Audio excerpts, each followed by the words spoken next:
এই আজকে ভৈরব 2 ঘন্টা 2.5 ঘন্টা জ্যাম লাগিয়ে থাকার কারণে এটা আসছিল। দিঘাইছিলাম, হালকা ক্ষতি হয়েছে।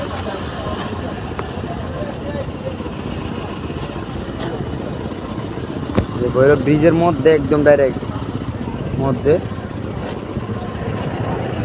আরেকটা আছে বাস ওইখানে।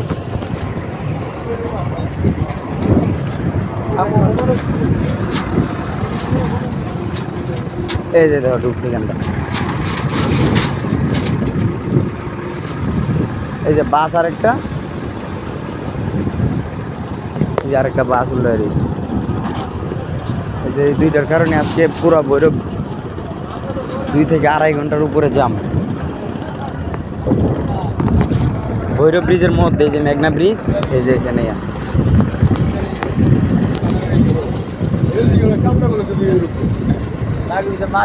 আই হাই রে চাক্কা দিস ছয়রা পড়ে গেছে গা আলাদা।